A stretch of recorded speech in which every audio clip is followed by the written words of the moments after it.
Being in the Championship can cause a significant problem for a lot of football clubs, in part for Leeds United because the financial impact can be significant. The difference between TV revenue alone between the Premier League and the Championship is 90-something million pounds off the top of my head. And this means that it could even block some pretty major moves, and it looks like that is the case of what has happened today. What's happened just now as a Leeds United move has collapsed. Yeah, not a fun one, but we'll have to get into all the details in a moment. But before I do so, subscribe. Thank you very much. Anyway, hopping into it. There have been reports started by Football Insider, but they've now been further reported by the likes of the Yorkshire Evening Post, so I think it's got a little bit more solidity to it, a little bit more trust, basically, because the YEP tends to be fairly reliable, that Leeds United's move for Joe Rodon has reportedly collapsed. Now, we've apparently been looking at a move for Joe Rodon permanently from Spurs since basically the season ended, because he was such a big part of last season. And whilst there were reports that they were initially going to charge £15 million for him, have recently apparently reduced that cost to £10 million. Apparently, and this is the quote from the Yorkshire Evening Post, it seems that may still be too high for Leeds. Now, I'll get into a little bit more detail later on as to what that sort of means in terms of budget, but basically, it seems to be ruling out a move for Joe Rodon in this summer. But where's he going to go instead?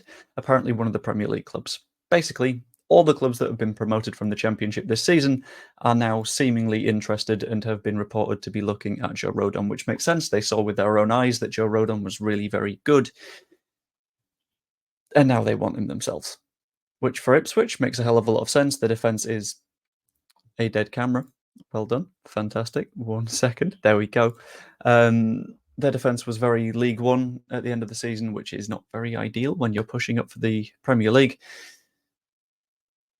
Leicester, I'm not 100% sure why they're looking for Rodon, because they've got reasonable centre-backs. Same for Southampton, but sure, maybe if that makes sense for him, he might want that move. The big point that I'm looking at in this video, however, is how replaceable is Joe Rodon? Because he was a big part last season, and he was sort of a key bit of the Leeds United effort towards promotion. But how replaceable is he? Because he played the fourth highest number of minutes at the club. He was behind only Ethan Ampadu, Ilon Meslier, and I think Jorginho Rutter off the top of my head. And not only that, but when he played well. He won the Square Balls Player of the Season, which was a case where all of the Square Balls, I think TSB Plus membership, would vote on player ratings after the match. They'd become averaged out across the length of a season. And if I remember correctly, Joe Rodon won with Ethan Ampadu in second place. And Ethan Ampadu is a significant part of this conversation as well, because he was an absolute defensive rock alongside Ethan Ampadu. That Welsh centre-back pairing was unbeatable for a very long time, especially immediately after the new year when we went on that really long unbeaten run, winning time and time and time and time again. The fact that we weren't conceding chances was such a big part of that. But now here we are, only having one of those centre-backs. And the issue is he very clearly had not only a lot of ability, because you need that to get to the Championship, but he had a lot of passion about him. He clearly cared and pushed himself as hard as he could.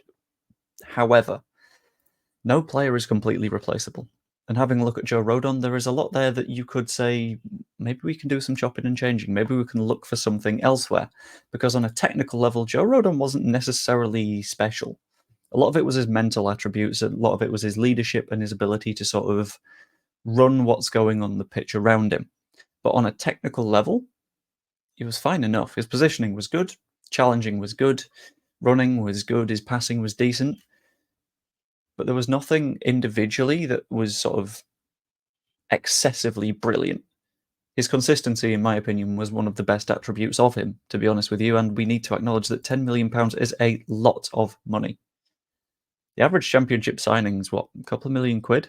Very few clubs are venturing anywhere near 10 million. And at the same time, we can easily look to Eastern Europe or developing leagues or Belgium or the Netherlands for a little bit of talent that is at a similar level to Joe Rodon, a lot more affordable, because you've got that UK tax where homegrown players will naturally be worth a little bit more, because in the Premier League, you need a set number of players that were homegrown in England, in the UK, were trained at clubs in Britain. Add on to that the fact that the RB network will be absolutely key, because RB clubs are brilliant at scouting in Africa and in Eastern Europe and getting in talent that a lot of sides don't see.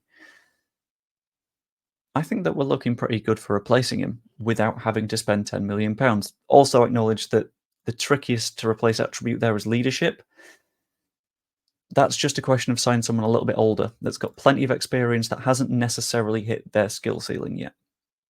That's how you keep the cost low.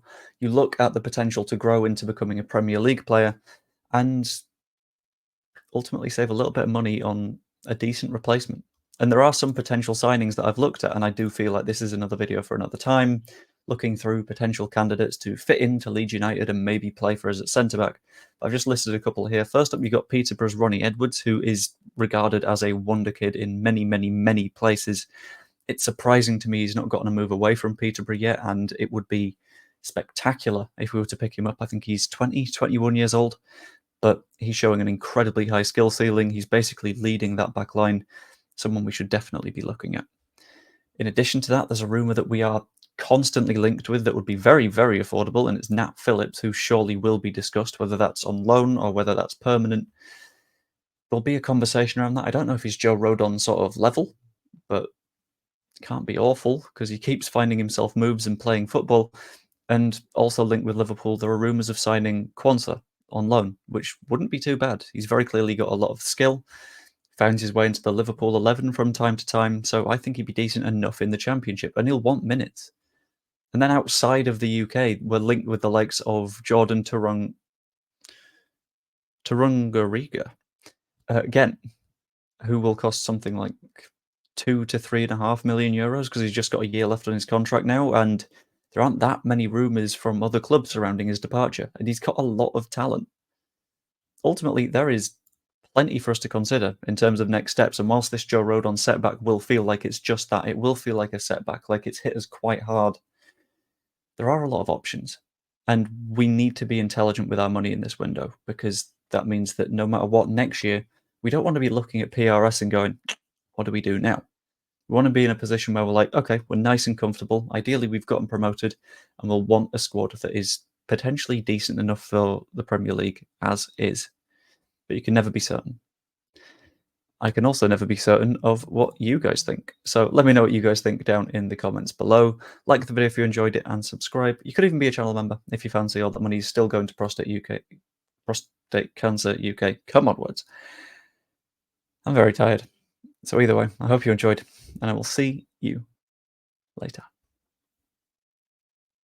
I feel like I can't ask you to put anything in the comments now, because anyone that puts a word in the comments will be like, are we getting rickrolled again?